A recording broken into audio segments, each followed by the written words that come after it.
वालेकुम, welcome to my YouTube channel which is best on test preparation. I hope मेरी जितनी भी videos हैं एरर से रिलेटेड आपको समझ में आती होंगी। अगर आपको नहीं भी समझ आती तो आप वीडियो सुनकर उसके एग्जाम्पल निकाल के या गूगल से उसकी एक्सरसाइज सॉल्व करके या पास्ट पेपर सॉल्व करके आप अपनी कन्फ्यूजन दूर कर सकते हैं। मैं आपको हमेशा यही कहती हूँ, आप जो भी एरर पढ़ें या आपको जो भी यहाँ से चीज़ समझ में ना आए आप उससे रिलेटेड आप मज़ीद एक्सरसाइज सॉल्व किया करें। या बेस्ट ये है कि आप पास्ट पेपर सॉल्व करें ताकि आपकी कन्फ्यूजन दूर हो जाए। तो एनीवेज हम अपनी एरर्स पे आते हैं। एरर नंबर 1 पे है, we have to turn in our report from Monday. तो जो भी डेज़ होते हैं, डेज से पहले हमारे पास ये फ्रॉम या दा नहीं लगता। डेज से पहले हम हमेशा क्या देखते हैं, प्रीपोजिशन ऑन लगाते हैं। यहाँ पे we have to turn in our reports from Monday, तो जो डेज़ होते हैं उनसे पहले हम वो प्रीपोजिशन ऑन लगा, तो यहाँ पे एरर क्या हो जाएगा, सी यहाँ पे आएगा ऑन, यहाँ पे आएगा ऑन मंडे। हमेशा ये आपने बात याद रखनी है। अब नेक्स्ट पे आते हैं, she as well as her sisters are beautiful. अब यहाँ पे स्टूडेंट कंफ्यूज हो जाते हैं कि यहाँ पे सिस्टर्स है तो यहाँ पे आर आएगा। मैंने आपको हमेशा बताया है, शायद प्रीवियस वीडियो में बताया है, जो वर्ड एज वेल एज है उसका हम पहले देखते हैं क्या सब्जेक्ट सिंगुलर है या प्लूरल है। अब यहाँ पे शी क्या है, सिंगुलर, तो यहाँ पे एज वेल आ गया। उसके बाद यहाँ पे जो भी हेल्पिंग वर्ब आएगा वो सिंगुलर फॉर्म में आएगा, प्लूरल नहीं आएगा। आपको ये देख कर कंफ्यूज नहीं होना। आपने एज वेल एज से पहले सब्जेक्ट देखना है, क्या वो सब्जेक्ट सिंगुलर है तो यहाँ पे हेल्पिंग वर्ब सिंगुलर आएगा, अगर प्लूरल है तो यहाँ पे हेल्पिंग वर्ब भी प्लूरल आएगा।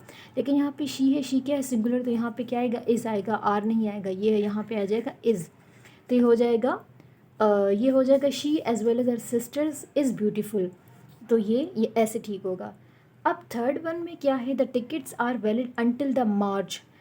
अगेन जितने भी हमारे पास मंथ्स हैं उनसे पहले आर्टिकल द नहीं आता। अगर यूज़ हो जाता है तो वो एरर बन जाता है। ये चीज़ आपने याद रखनी है। प्रीवियस वीडियो में मैंने जो आर्टिकल से रिलेटेड वीडियोस बनाई हैं आप उसमें देख लीजिएगा।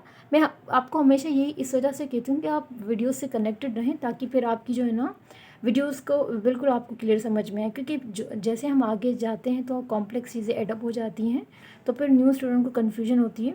तो इस वजह से आप प्रीवियस वीडियोस देखा करें। अब जितने भी मंथ्स के नेम उनसे पहले कभी भी दा नहीं आता, अगर हो जाए तो वो एरर बन जाता है। तो ये हो जाएगा tickets are valid until March, the March नहीं हो जाएगा तो यहाँ पे एरर हो जाएगा सी।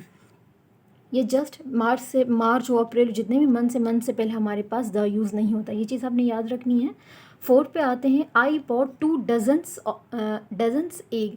मैंने आपको हमेशा बताया है जो वर्ड डजन्स होता है वो डजन ही रहता है, चाहे वो किसी भी टेंस में हो। लेकिन अगर उस डजन के बाद ऑफ आ जाए तब इस पे एस आता है, वरना इस पे एस यूज़ नहीं होता। ये डजन का डजन रहता है। अगर इसके बाद ऑफ होता तो ये डजन्स ठीक था, लेकिन यहाँ पे देखिए डजन्स के बाद आपको कहीं ऑफ नज़र आ रहा है तो ये डजन ही रहेगा।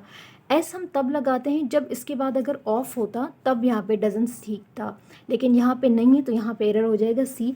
ये जस्ट डजन होगा, एस नहीं आएगा। I bought 2 dozen eggs. अगर यहाँ पे ऑफ होता, डज़न के बाद ऑफ होता, तो यहाँ पे हम डजन्स के साथ एस लगाते। ये चीज़ भी आपने याद रखनी है। आप अपने नोट्स प्रिपेयर करते जाएं, ये आपके लिए बहुत ज़्यादा हेल्पफुल रहेंगी। अगर आपको अभी से स्टेज में ना समझ आए तो आप जब आगे जाएंगे तो आपको ये चीज़ें फिर पता चलेगा कि कितनी ज़्यादा इंपॉर्टेंट थी। अब फिफ्थ पे आते हैं, शी इज़ मेकिंग नॉइज़।